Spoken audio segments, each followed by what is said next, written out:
Welcome, all you filthy oomies, to this episode of the Warp Report. I am joined once more by my co-hosts, Luke and Rock. How have you gentlemen been this week? I am many things, but not filthy. Thank you. Actually, I'm just doing fine. Yeah, but you're Nurgle. Yeah, you're definitely filthy. What? Anyway, greetings. Good afternoon. It's good night. Hello, I'm Luke, and this is my chair. The Warp Report. My chair and the Warp Report. There you go. There you go. Now, so let's do it as usual. I just want to catch up with you guys, see what you have been up to. Any matches? Any games going on? I know that we're getting that league underway. Yep. Well, much. let me open with something. So, this is my story. How I roll. Nothing but flukes all day in the 2v2 game. Yes, that's pretty much it. I want to make a very big shout out to our dear friend Christoph. Christoph, you are not in the game, but your spirit lived on. This also goes for Sam as well. Sam, Christoph, today I made you proud. Today I roll absolute garbage to the point of no return. I watch Sue, Anthony, and Remy just look at me with utmost pity of how bad I roll. There was no strategy involved here. There was no mad plays that could be done. Simply, flat, extremely bad rolling. And welcome to welcome to my TED Talk. I'm Duke, and I played that card. we have all certainly been there. Yeah. I had this game that happened today. Yeah, it was a 2v2. It was rather fun, but it was fun until it wasn't.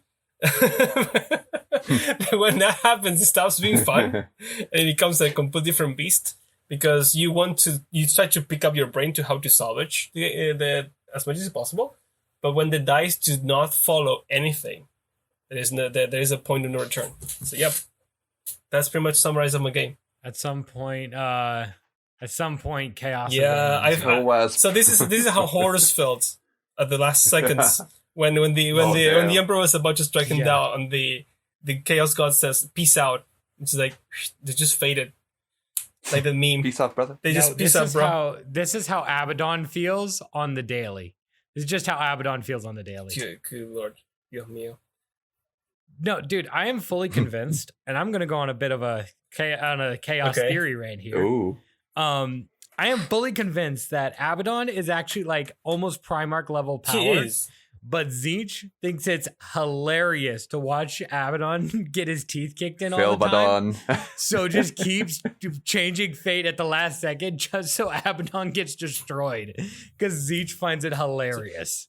I'm a firm believer that's what happens because Abaddon should be basically like a demon prince, if not like demon prince level, as War Master of the Legions of Chaos. And I'm just like, that Zeech has to have something to do with this and is just either spurned by, Abaddon not wanting to be a demon prince or it's whatever. But I'm a firm believer that there is some kind of warp trickery going on. Became a meme at a point,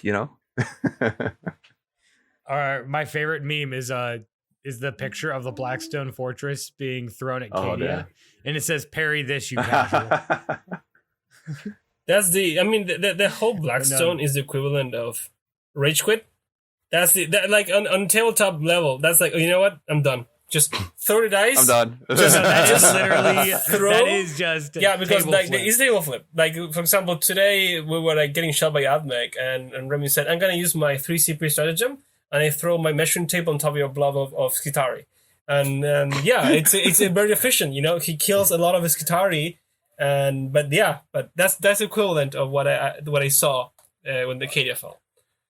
I mean, the only thing you lose is your dignity and a friend. We're talking about Remy here. He doesn't care, so I don't see an issue about it. It seems like an absolute win for him. He wins in all scenarios in this case, so yes, that's a thing. Exactly. Yeah, it's a win-win. But overall, that was my game. We had Knights and Admec.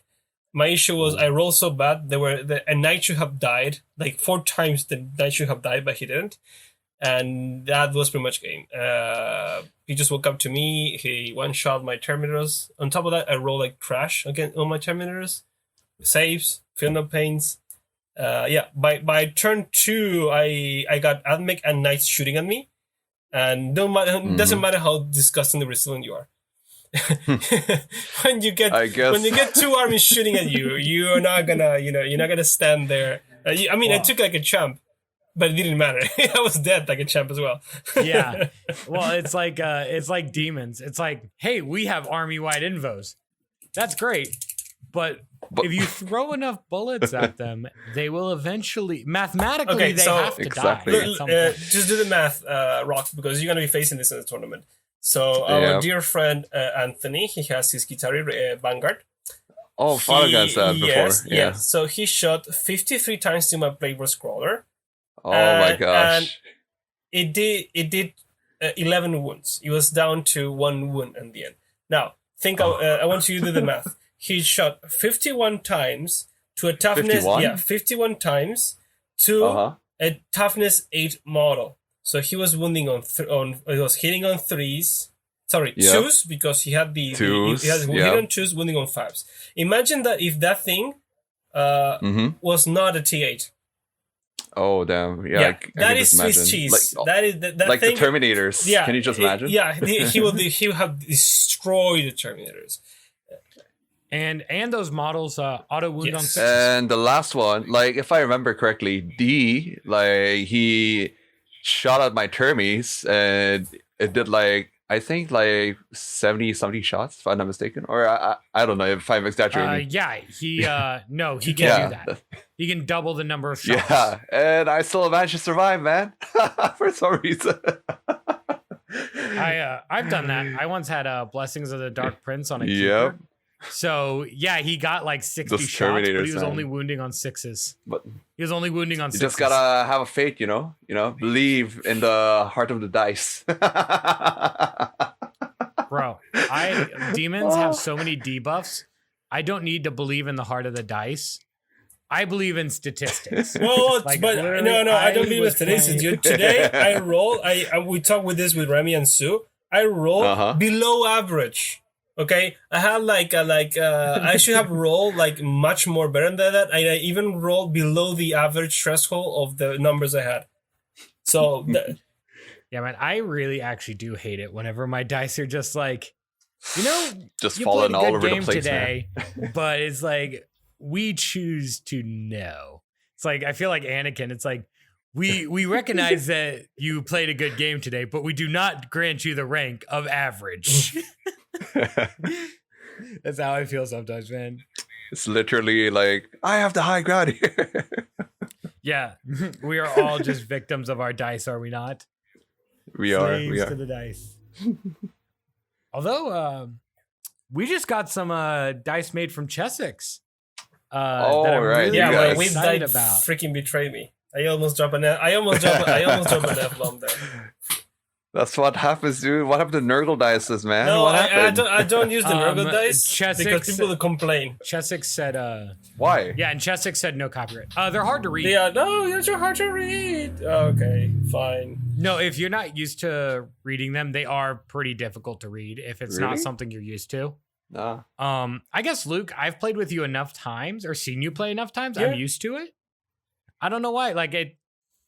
So far, the favorite of dice I've seen that people is my corn dice.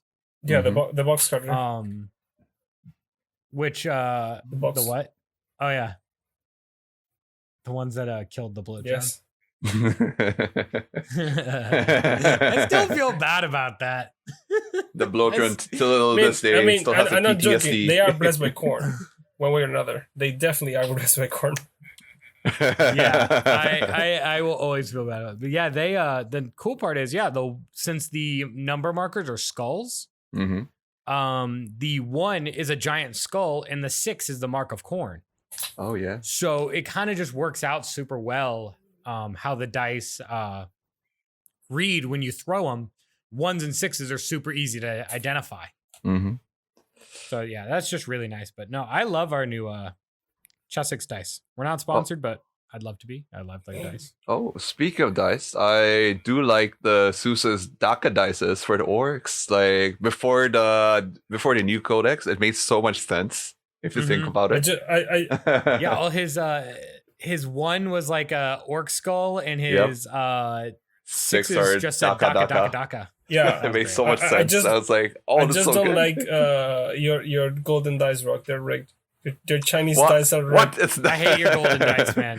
What's... They stand on their corners. Dice shouldn't do that. It happens. No, it happens. No, it doesn't. It happens. Whatever. When your Stop hating. dice defy Luke. the laws of gravity, there is something fishy there. Okay, Hey, so man.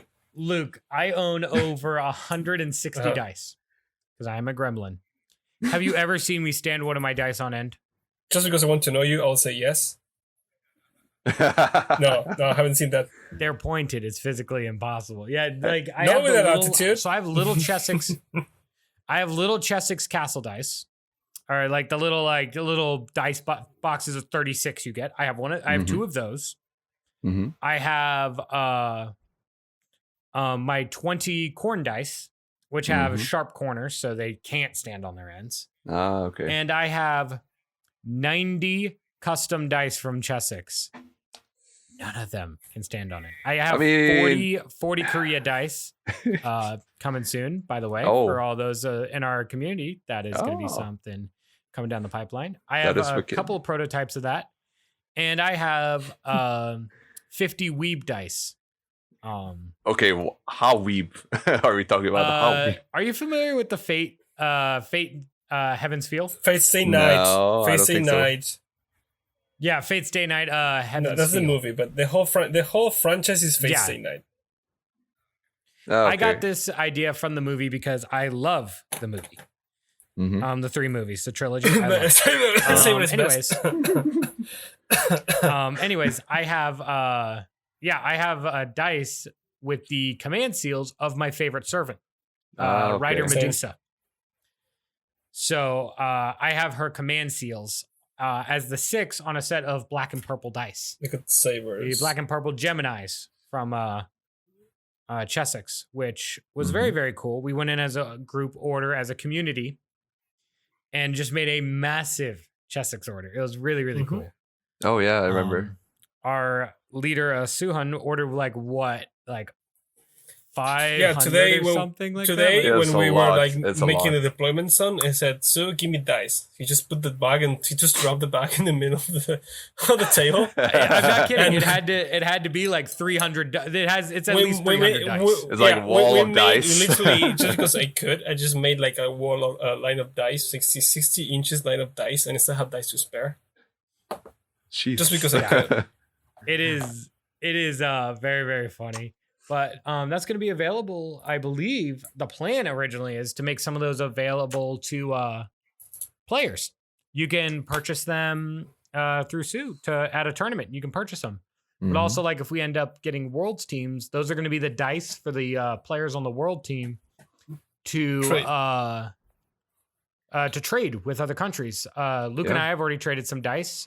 You have a rider and a and you have a saber. One of the prototypes. You have a 1 of 1. Yep, you got a 1 of 10 in the world. Yeah, you have 1 of 10 in the world of 1 too. I mean, like in my case, like I started with the Daiso dice, you know, the plastic ones.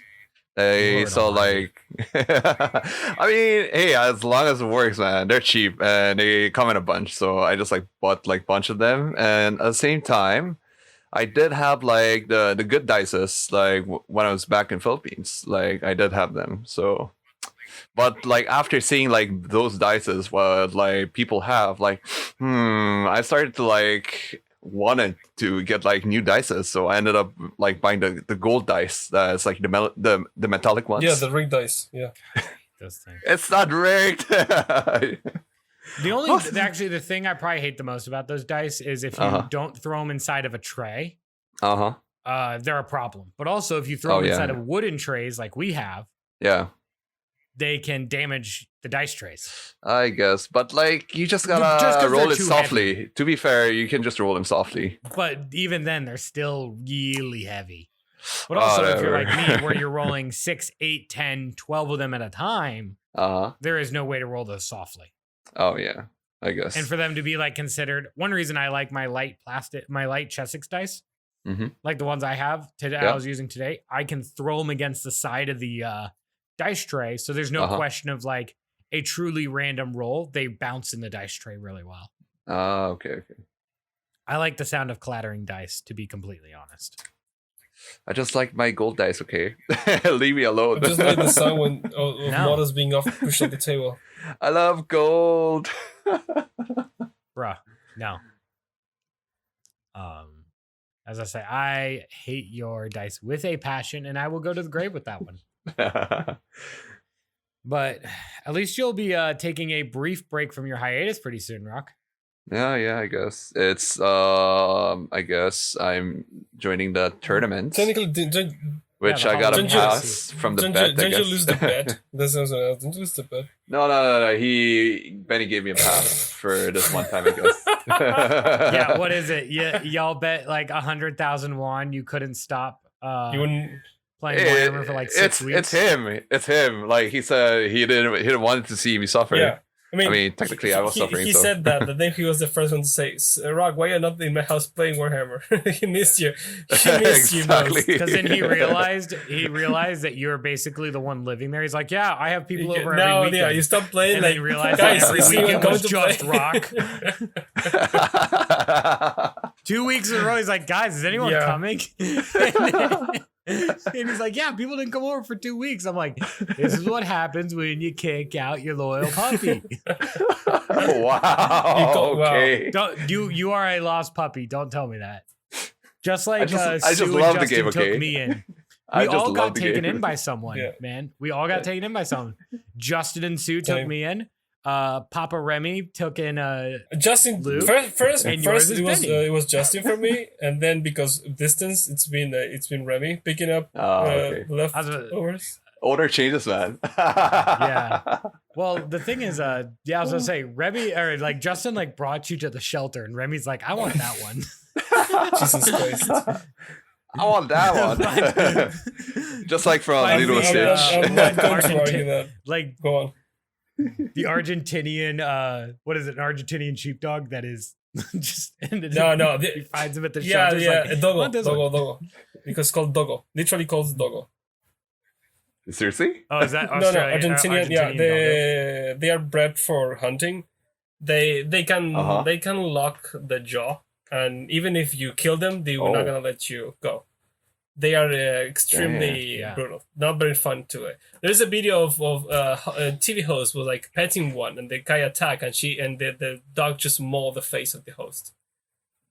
Ooh. Yeah, it is a dog. I remember that, and the dog is because I heard about that. Like, it was on the news everywhere. The dog is a very popular hunting. It's a guard and a hunting dog, but mostly for hunting. Yeah, because I know like some people use it as a guard dog because they are very they were bred for hunting. Not saying bears, but like wild cats here in the north. Yeah, you know, like hunting dogs, like they're really like ferocious, dude. Like you should not mess with them. If you touch them already, like it's over. The ones that we use in America are not, or for the most part, like bloodhounds. Not really. Really? Because most of the hunting dogs in America are trackers.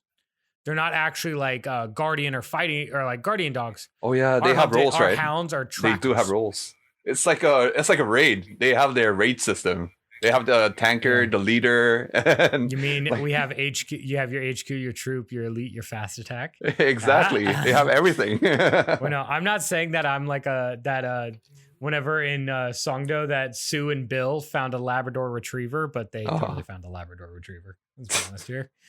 I'm just happy to be included. I don't know what's happening. I'm just thrilled to be here. I'm happy to be part of it, I guess. Yeah, no, that's exactly me. Like, I'm just like, Luke sees me like on an average day. I'm like, I may not know what's going on. I'm just happy to be included. Being part of the show. Yeah. Exactly. But yeah, I was gonna say, because when I got in here in quarantine, Sue and Bill actually dropped off like some glue, a drill, 2 Leviathan dreadnoughts, and some magnets. And basically said, have fun in quarantine for 2 weeks. You think they were and some snacks and other things. But they said have fun in quarantine for 2 weeks. You were thinking they were being nice people. They were just feeding you just to be part of it. They were just creating the Stockholm syndrome, like, oh, you belong to us now. And now as I say, and now I've become a problem. Now we're playing our league pods and they're like, oh no. Because I tell you, one of some of our league pods, they're like, yeah, you know, some people are going to be more competitive. Tailor your list accordingly. And I can just feel dread anytime someone who wants to play casually gets me. Because with my demons, I know no chill. First victim. I don't know how to play casually with demons. I do with everything else. But at least you're going to get by 2 people. I was talking to Remy because I got to face Remy on my pod and said, Remy, when are we going to make a league game? You're not playing me until I get my new codex. Son of a... So he's going to delay me until the very end of the freaking pod. Because he's not gonna find me until he gets a new codex. I was actually shocked. Oh wait, hold on. Wait. Yes. Okay. What did you want to say? I was actually shocked that I actually did play with Drew also. I think first time we played, Benny asked me to bring a non-competitive list, and turned out what I had was a competitive list. I had no clue, but. Oh shit, our group, our community is really competitive, dude. You dropped it. But yeah, Drew and I were actually talking about you today and that whole thing. Oh, seriously? But yeah, about how your first games he helped you get into Death Guard because he was there. Yeah, I know, the right? first day you showed up. Yeah. But we've come a long way since our quarantine days, or being gifted a Dark Imperium, or just showing up at a guy's house. Because we are all avid tournament players now. And I know that for me, a lot of prep work goes into my tournaments. I don't know about you guys, how much thought you do beforehand. Can't sleep. A lot of brain power. Now I'm more lesser fair because I am a little bit tired. Not gonna deny it.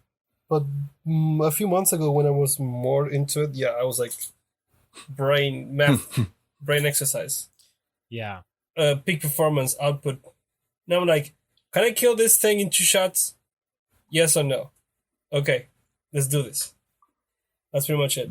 Yeah. Mine is definitely I follow the Sun Tzu Art of War mentality of a general who knows his enemy but not himself, or who does not know himself will fail every battle. A general who knows himself but not his enemy will win as many as he loses. And then a general who knows himself and his enemy need not fear the outcome of 1,000 battles. Literally what I do, I have learned my list front and back and what my weaknesses are.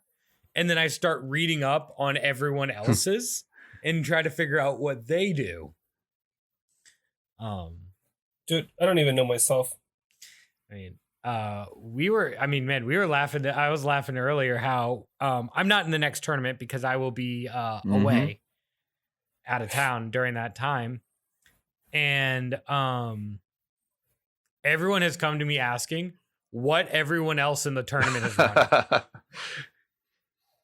Because I've been called a couple of things recently. The Wandering Hero, 40 Korea Vagabond, the Tramp, the Korea Tramp. Because I play at our 3 main areas of Seoul, Songdo, and Pyeongtaek pretty regularly. I'm the one person who has a solid reputation at each table. And so you mean you're the one who's been committed pretty much to go everywhere and play. Yeah, I like traveling, so I don't mind it. Commitment. But the big thing is knowing how to build a list is the first thing, Because, I mean, Australia is the greatest example of this. Have you guys seen some of the lists that come out of Australia sometimes? I don't think so. Check out the Australian meta sometimes. It is wild. What you Define think? wild. That's not a knife. This is a knife. So Australia has issues getting certain models, and also like you think Warhammer is a premium hobby here. It is like the equivalent of like horseback polo in Australia. Really now? It is so hard to get models there. So their meta looks very different because of supply issues. Huh. Okay, go on. So like I think for a while they had the Dema meta. The Dema Carrion meta came out of there because they couldn't get eradicators. So no one had Melta. So the Dema meta comes out of that because no one has Meltas. Are you telling me that the giant bug monsters come from Australia? What a shocker. Yeah, reveal. no, like Sue's like Dema list. The first time I ever saw someone do that was in Australia because no one had eradicators yet. Sounds about right. So it's it literally came down to what was it? The local meta allowed for some really weird stuff. It's like I'm a firm believer demons as an army, like base wise, they're not that good, right? I think because they rely so heavily on terrain, they struggle. Mm-hmm. But they do so well here because think of the armies you play. It's a lot of elite units, right? Yep, and you kill elites. Mm-hmm. I'm an elite hunter. And that's why the Tyranids do so well here is elite hunting. But now that we're getting a bit of a shakeup with more AdMech and orcs coming into play, getting a bit of a shakeup, which is nice. But yeah, because I'm such an elite hunter, my demons do well. They do, decently. But they do the job, yeah. As I said, do you guys ever study your opponent's list, or is that just me? Yeah, I do. I mean, when I think I've talked about this in last time we were I just go ham. Final game for the league. I knew that he was gonna do the macarons, so I made a list just to mitigate him and get him scared as much as I could, which did work. But I was like dead center on building this. But that's why that's the thing I didn't like, at least from the elite. I mean, tailoring the list, it's cool. But it just feels weird because I don't think playing something just around that to deny a gimmick feels so weird. Yeah. Because when I was playing the league game against Dark Eldar, I know that he's gonna have the Cabalites that have, and then this poison weapon culture. So I'm toughness 5, he has poison, he auto wounds on 3s, so toughness is useless. But poison doesn't work on vehicles. So I brought the engine list. His poison weapons were wounding on 6s. That was a big counter. That's the Bliss building exclusively, fantastically working great against. That is very interesting. Dark Eldar. Partially, mostly because his Dark Lances failed to hit me and I saved very well. But the whole point is that you make something, you can deny a gimmick. For example, today when Remy was playing against the Knights, he had these auto wound on 6s, but they only were vehicles. So he rolled like 12 6s. That should have been auto wounds, but no auto wounds against vehicles. So things like that can like really mesh or kind of disrupt the way you are playing very well. Yeah. It's because I just gotta ask, your plan with the Nids was to make him come to the center, right? Like meet you in the center. Yeah, meet me in the center, and it worked at a good extent. So you could say that you took you to the Dema Dome. Dome Dema Dome. Dome Dema Dome. Dome Dema Dome from Dimsdale. Dome Dema Dome, owner of the Dema Dome from Dimsdale. Yes, I'm Dome Dema Dome. Dome Dema Dome from Dimsdale. The Dema Carrion took it to the Dema Dome. Yeah, but yeah, no, the Dema Carrion was terrified of getting near by me, which was great. Yeah. Because and the other thing is something I know you love about our competitive chats, Luke, is oh my God, no! Keeping a nice garden. What? the landscape. Yeah, I changed the name of my chat from for the competitive to landscaping because, dude, every time. Oh, this is a tournament. Okay, these are the tables. Oh, that's too much obscuring. Oh, that's the whole thing is just an argument about terrain, landscape. and I love it. Literally landscape. I just thought of it. I just roll my eyes and just like, I'm gonna come back here. And the biggest offender of this situation was when we were discussing this, and there was an argument about obscuring. Oh Lord! I swear to God, Jesus Almighty, I left the chat. I came back. There were like 300 messages. I made the effort to see what is obscuring. By the time I finished reading, I had more questions about what was obscuring and what was not obscuring. So so basically I said, you know what? I'm gonna forget about this. I went to the tournament, and the first thing I did when I was waiting there, I said, okay, so what is obscuring? And we all hated you that instant. Yeah, and I didn't care. I said, I want to know what the freak. Literally just throwing a bomb and just leaving in the chat. Yeah. I came here just to cause mayhem, and I did my job. Chad meme. Walks in, asks what's his obscuring, refuses to elaborate, leaves. No, because that you still got from that one. You got my favorite picture of all time.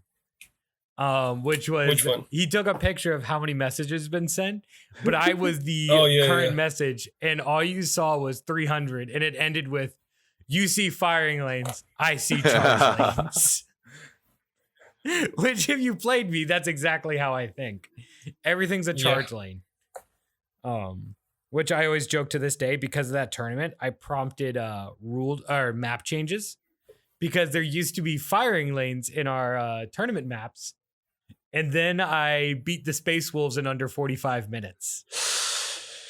And that was not a fun game. It wasn't. Like, I felt bad. You monster.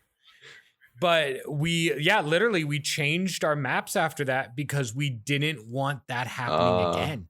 Because it was not fun for the other player. Not really fun for me, because then I was bored for like an hour and a half. Like, the game was over. I didn't feel challenged. One-sided game is not always fun, honestly. Yeah. No, it was like turn 2, and I see Nick just woke up to me like, what are you doing here? Yeah, they're in like turn 2. It was like turn 2 of my game, and like, what are you doing here? Oh, I just finished already. What? And you just saw the depressed player just sitting there over with pizza in the corner, and I felt so bad. I actually walked away because I'm like, this man. I don't want to console him. This man doesn't want to talk to me right now after what I just. Yeah, you feel like, the meme. You have the chapter master watching through the window. No, you had the chapter master watching watching through a window in space. And he sees a chaos fleet, and then he says, I don't want to see that. And then just walks in, just closes the window. No, the way I felt was, I felt like DJ Khaled. Calm down, DJ Khaled. Don't talk about our Lord and Savior DJ Khaled. No, that's what I felt like. DJ Khaled suffering from success because I was bored. Good Lord. No, I definitely felt like, the other one was, what was it? No, I have a meme saved on my phone. I think I've sent it to you, Luke, of like one of the Trash Taste podcast members, and it says everything's not Daijobu. That's basically how I felt. Everything is not Daijobu. Well, yeah. But this was a great thing about like a great lesson in basically playing around suboptimal terrain sometimes. Because that map didn't really have didn't have much. I think it had a single crater to stop me from clearing no man's land with keepers. And, there is a way to play around that, which is deploy back. Step back. If you don't get first turn, you can spread out. He deployed on the line. But I think like the mindset of like most players, like even for newcomers, is that like you just want to get to the objective because yeah, but not when you blink. I know. Slanesh. Yeah, no, and this goes right into that of playing around suboptimal terrain. Those lanes were suboptimal for anyone on the other end. Okay. That particular map was tailored so well to me that it was disgusting how well that map was tailored to me. So that one, you're already playing that a hand down, because just by the nature of the terrain, you're already a hand, down a hand. Yeah. Because of I would have such an easy time moving handicaps. Right. It's like Rock, like anyone who most people who play sweep and clear against my demons, it's an instant handicap because no man's land is so short. Oh, snap. It's hard to deploy around me. So you have to throw things as speed bumps. So like, it's things like that. Or like if I get a low obscuring map, which I got one against Sue once. And I mean, Sue knows that I've always told him the map wasn't bad. Don't change it because of me, but I never want to play it again. It was a hill map, all line of sight.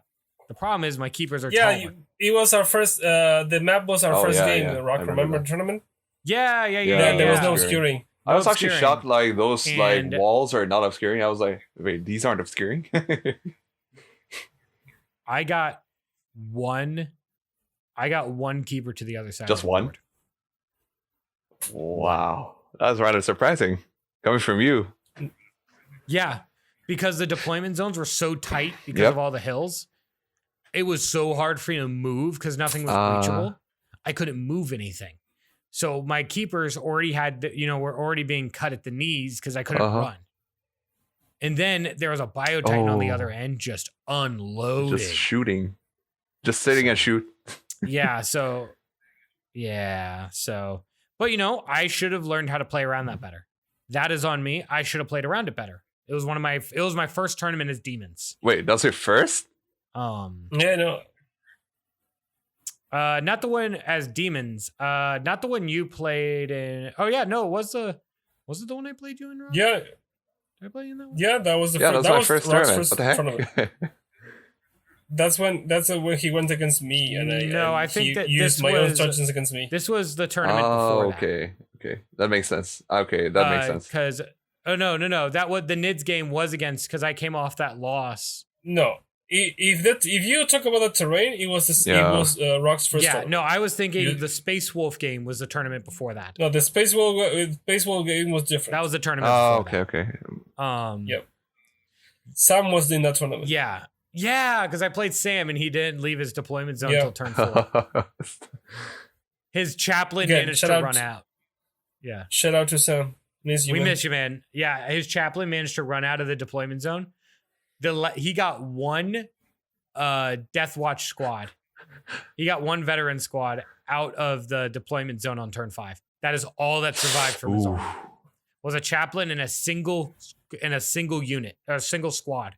Was all that survived and got out turn 5. That's rather scary. Because I got turn 1 on sweep and clear and charged his deployment zone with 4 keepers and 15 fiends. So yeah, everything was not that good. But yeah, but there is a way to like balance game with terrain. Like I know like you had a thing about this, Luke, with the league match about balancing the game with the terrain. I have issues with terrain most of the time.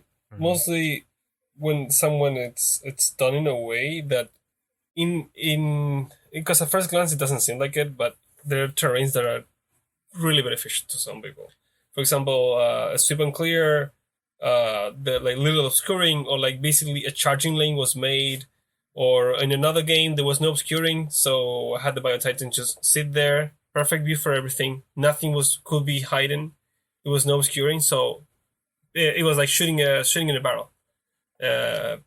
Not everything was free for the taking. I had issues with that, for example, in the past. I'm not saying it's a good thing, but I'm not saying it's also a bad thing. But I'm not saying I should be able to hide my entire army, but at least I should be able to hide a few key pieces so I don't get completely obliterated on turn 1, right? It's like when I play against Rock, for example, when we play against you, the only reason I managed to beat you was because you left your Contemptor Dreadnought in the open. You literally left your Dreadnought in the open and said, okay, I see that, I'm shooting that. But mine, if I had gone second, my guys were behind the line of sight, so even though there was no obscuring, you could not see them. So that was the big change in there. Or the other one was when terrain works well in a few cases when you can try to help the line of sight. But overall, terrain, it's always complicated. I just don't like when there is too much of a thing of the other. It's not like I want everything obscuring, but I also don't want everything open. And it gets heavy. I just don't like being... nobody likes being shot off the table. True. Right. Nobody likes having doing turn 1. And especially not before you get a chance to at least retaliate to a minimum extent. Right. And yeah, that's the thing. Like, not all terrain is created equal, but, I think you need a healthy mix of line of sight, obscuring, and difficult terrain throughout games. I think there should be maps in tournaments that favor every kind of army. Because there should be tables that you can, fight on more easily. But yeah, I mean, all of this comes down to prep work, right?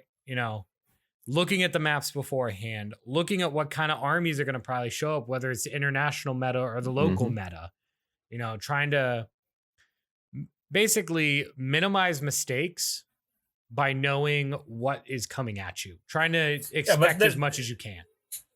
Yeah, but you can't do much when the terrain was built in a way that, for example, your big guys with bases don't fit. Right. There is no sugarcoating there, no strategizing, no prep you can do. When the model cannot go through the gap, and basically you cannot get in there, even if you have to walk around, then that is a big issue. Luckily, I haven't had that issue, thank God. Yeah, for example, when I was playing against Sue, he has his Harridan, and he tried to get into a place, and he was too big. He just literally was too giant of a thing to get in the position he wanted. So, dude, I'm sorry, but if you put it in there, you're pushing the terrain away of the bed, so you cannot land there. I'm not saying you should not. I'm just saying you cannot do that. It's physically impossible. Exactly. Yeah, you don't fit. You just don't fit. But that is needed sometimes. Like, there should be places like your big models can't fit. Yeah, it would make sense though. Yeah, we have a great community though, as I've mentioned before, who make sure that like anything under 100 millimeters or under is pretty safe in most places on the map. Pretty much. But prep work and homework is great and all, but whenever it comes to the tournament, that is probably a whole nother animal in itself. And the hardest part about playing in a tournament, really, I found is the clocks. I don't know if that's same for you guys, but the clocks is probably the hardest part. The clocks, man. I don't have issues with I seem to have clocks. an opinion about this. I'm good because I'm anxious, so I'll just make mistakes and then curse. Ah, yes. That's how it.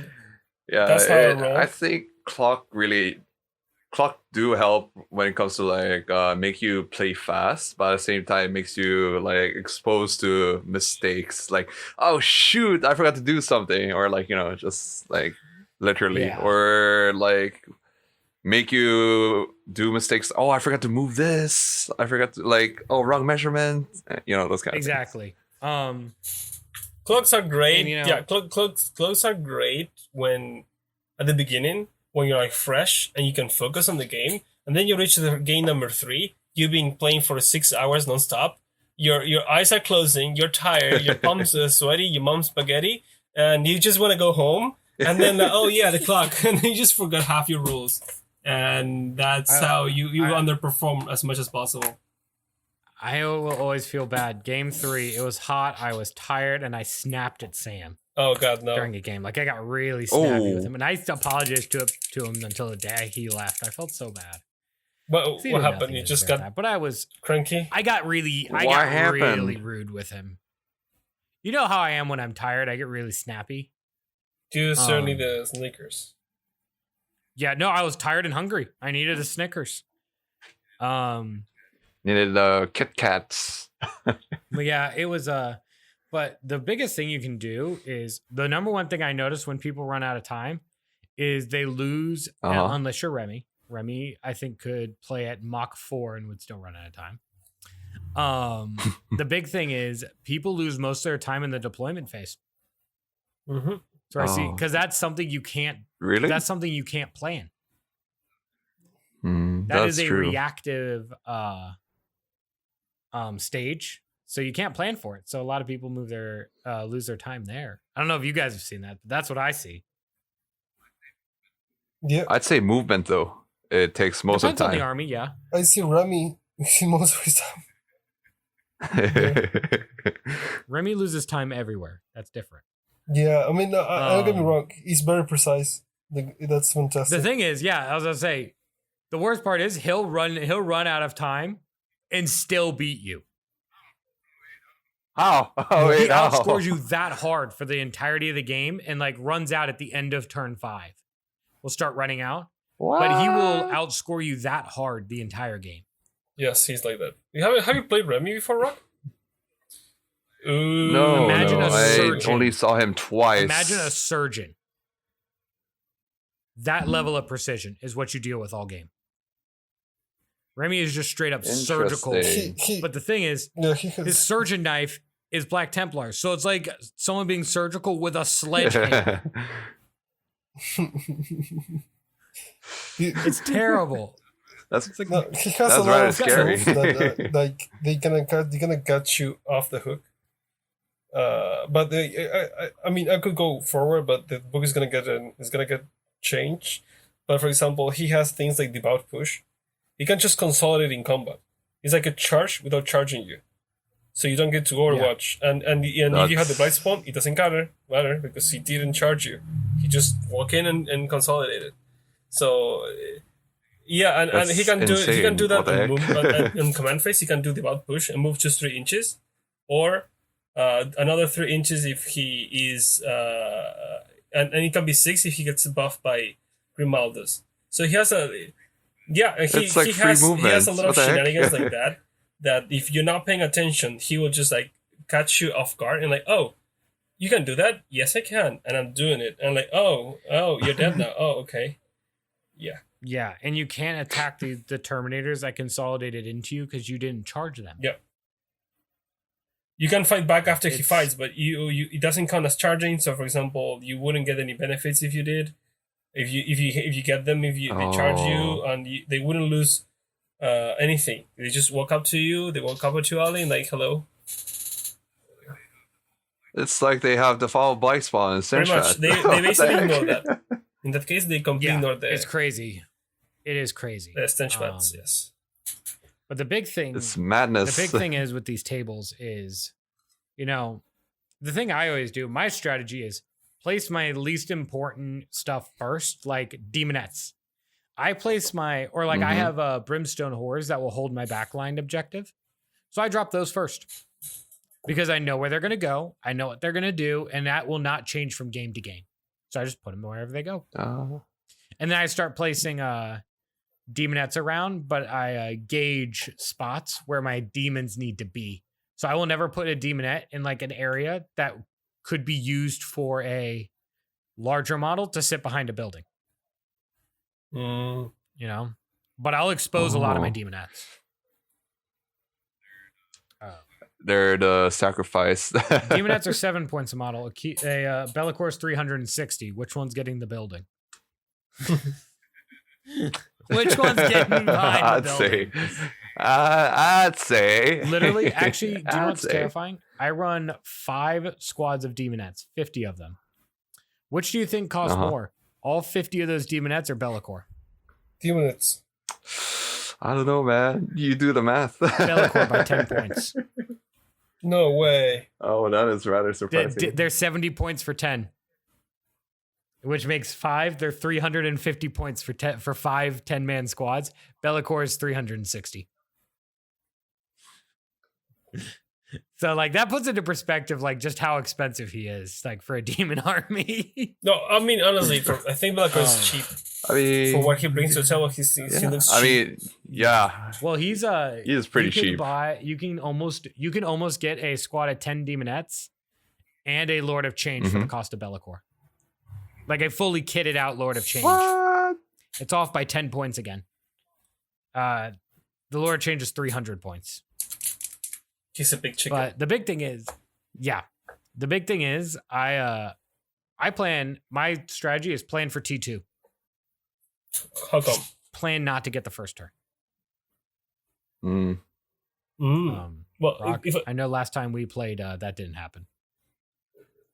if I go dungeons, I want to go turn first. Not because a turn first is better in most cases. Just I want to have a chance to fire at full capacity, because something's gonna die by turn. So at least it's gonna get stopped. So you want to have a full strength. So at least you get a chance. Okay, I managed to shoot everything. Now I'm gonna lose stuff, but at least they got some value out of the point instead of just sitting there and getting completely destroyed. So yeah. Yeah, exactly. The sacrifice needs to be made. I know Nurgle demands sacrifice, but that's too much.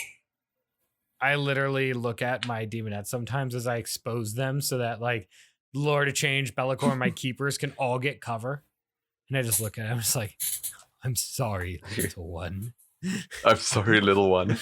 You must die. Literally how I feel just watching my demons get blown up. I was playing a game the other day, and it was a Dreadnought list. And I just watched like 2 squads of demonettes just get blown off the board. But all of my greater demons were fine. I'm just looking at him like, I'm sorry, little one. No, what is the model or what is the unit that when they shoot you off the table, that unit, and then very easily you just feel pain, you just absolute pain. You like, you close your eyes from like fusing, and you're like, you guys. All of them? Yeah, I know, of course, like, all of them. But what is that one unit that it's like game? Okay, like it's all ogre now. Like you're dead, it's all ogre now. Oh, like if I lose it? Yeah. You know that if the enemy reaches that deep or is hitting that thing, because things are going wrong all over the place. If I lose my Lord of Change, that's probably means that the end is nigh. Because if they have the resources to be pumping into that thing, I've lost everything else on the table. If they're spending the resources to bring that thing down. Because 3-up Invo, 6-up Feel No Pain, that heals him, and a -1 to damage. If you are spending the time and resources to bring that thing down, and it's going down, you must have killed everything else. Yeah. I agree. So yeah, whenever that's a feels bad moment for me, is whenever someone has the resources to fire it at the Lord of Change, because I'm like, I just know I can't compete with that level of firepower anymore. Feels bad, fam. Doesn't. Yeah. What about you? Me? Depends on the game or what units I bring. But when I do a heavy terminator list, today I sighed deeply and I felt the pain because I had a terminator squad and they had the relic bomb, the bomb, the mortar wound bomb. Mm-hmm. Yeah. Yeah. The skull of Glathilla. In one turn. Oh. Yeah, before they got to use it. Before they got to use it? Yeah. Even with the plague surgeon? I rolled like absolute garbage. And they're all dead. And now I just look at them like, ouch. It's like yeah, when I lost the Terminus on turn 1 against the Knights, I was like, this is not going to end well. Yeah. Oh, yeah, Knights. He just Megaras. No, not the Megaras. The giant ones. The giants with the big guys with the claw. That's the Megaras? Those are Megaras. Oh, that's Megaras. Yeah, it was that. The one with the rad cannons that auto wound on 2s? No. They had the lightning cannon on a big claw and a flamer. Yeah, the flamer that like blue, that like. Oh, the ones on 2s. Yeah, that one. Yeah. Yeah, that it's called a rad cleanser. Okay, yeah, that thing then that thing just like start bopping everything and just like yeah. When the Blindlords died, it's like it's over. And then the funny thing is like when they were like in between turns, they're just planning. They said, "Oh yeah, turn 2. Oh yeah, I will kill those Terminators are dead." I was like, "Oh yeah, he's right. My death shroud, I'm not gonna be able to stand that." If the Blindlords fail to survive that, I don't think my death shroud will survive any kind of better. So yeah. Nope. What about you, Rock? What's your like one moment if that unit dies, you know that things have gone sunny side up? Mostly, honestly, like it's kind of hard because like Terminators, they're the backbones to the Death Guard. Honestly, yeah, so it's They are the It's the same thing. Like if you lose your termies, like yeah. I mean, in case I get it's like Terminators, but I think like for us, if it's not Terminator, it's a PVC. When someone is shooting your PVC, yes. Yeah, it's a you PVC. know, like okay, no, this is not how things are supposed to be. Like this is not ending well. I remember that time I dropped Eradicators in and just blew up one of your PBCs, Rock. Oh, you monster. Yeah, but yeah. I was like, yeah, honestly, the PVC is like one of the main resource for shooting. And if they die in turn 1, or even the Contemptor Dread, if you're running them, you're pretty much like, oh, it's like, I think I lost. It feels like that. It's one of those moments where mental is so important. But I definitely think I think everything comes down to, because if you let that go, the stress will get to you. It'll cause mistakes. But another thing that I know helps me like get away from mistakes is having as many things planned out as I can. Being able to gauge distances. There's a running joke I know I have where I can look at a table and I can tell you if a unit can make a charge or not.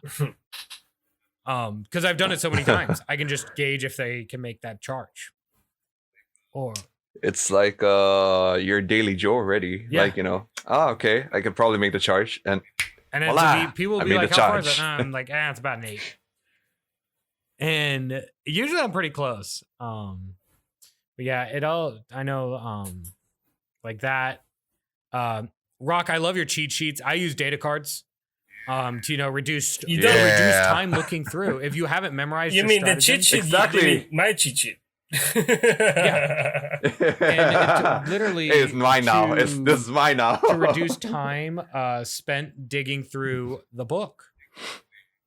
Exactly, it's like the codex is good. I'm not gonna. It is good because it has everything. But the problem is that you have to go through it and check every details, and sometimes it's like they explain it, but to the sense, it's so elaborated to the point it's like, what the hell are they saying? You're not wrong, but nobody's arguing that you need. You're not telling to buy a codex so you can read it in the game. You're talking to buy a codex so you can read it after the game. So you can. Yeah.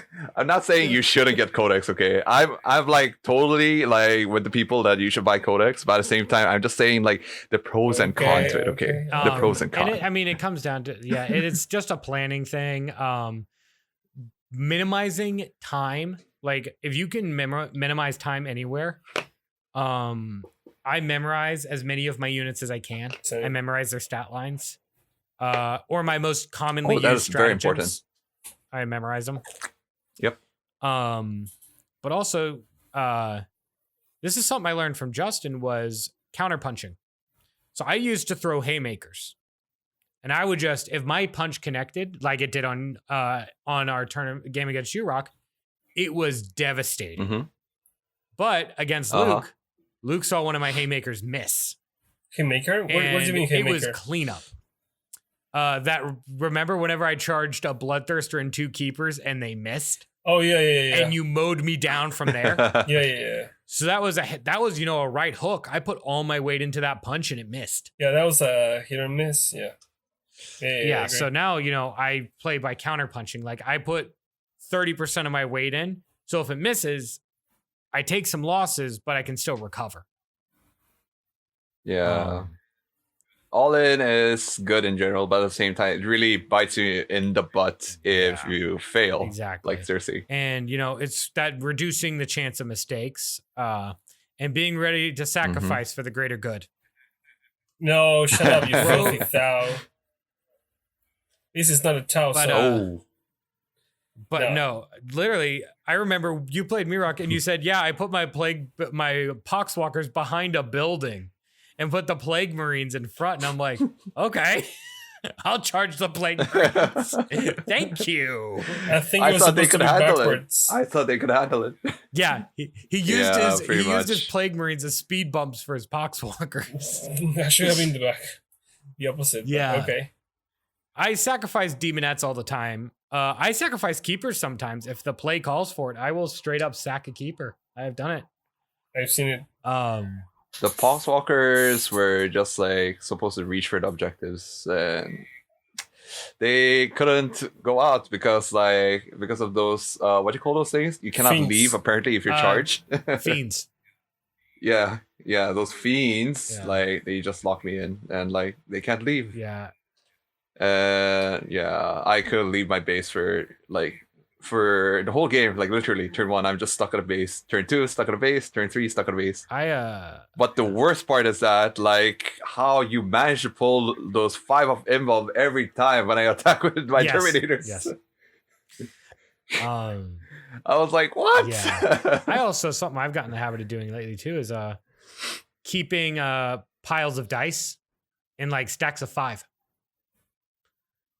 for tournaments, because then I can pick them up faster. I do that a lot. I keep them in stacks of 3 or stacks of 5. Makes sense.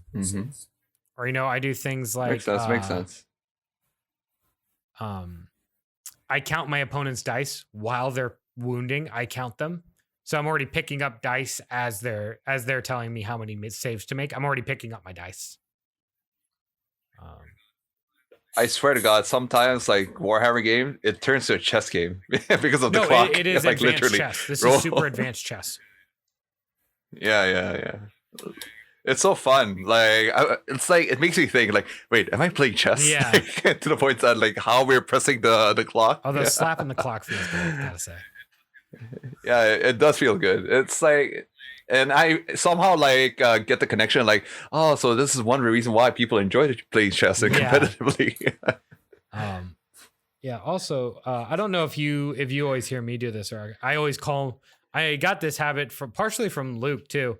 I call my dice as I throw them. Luke, because I know you do this. I'll call like hitting on 3s, wounding on 4s. And then I call wounding on 4s again. Yeah, I do that thing too. Yeah. Yeah, same. Like I think it's like a mental image. Yeah, but like as we say it. Sorry, go on, sorry. Oh yeah, sorry. It's like keeping us like in check, and also it tells the opponent also, like Right. we're telling the opponent that like these information, so it'll keep them updated into like the details on our rules or something. So just to make them like understand like we are doing this right, not wrong. And it keeps the flow going because you don't have to stop and ask, wait, what were you supposed to hit on? You just be like hitting on 4s. Yeah, boom, especially. do. Good. Check with your opponent. Boom. Good. Scoop the dice. No, I agree, but I receive comments of people not liking that. Yes. Oh, seriously? Yeah. I was gonna say most of us do it. Someone called me out saying like, don't say that. Okay, hitting on 3s, winning on down. Like you're repeating the same thing over again. Yeah, because if I'm gonna forget if you don't do it. So yeah, it's for me and for you. You can't say I didn't tell you. Yeah, but exactly. I always check with my opponent. Be like, if it's a bunch of dice, I always check. Be like, are we good? Cool. Scoop. Now, normally with keepers, I'm rolling like 6 dice at a time, so I can just throw it and be like, yeah, we're good, and pick them up. Are we Gucci? Also, as you build up a reputation with the community, you don't have to check as often because they trust you. Oh, You've played enough rounds with them. Like if Luke, I've had games with Luke where I don't even look at his dice. I'm like, yeah, okay. And I just trust that he called it right. I don't even look at nobody it. trusts me. I'll be like checking something, and he's like, "I hit you." I'm like, "Cool. How many saves?"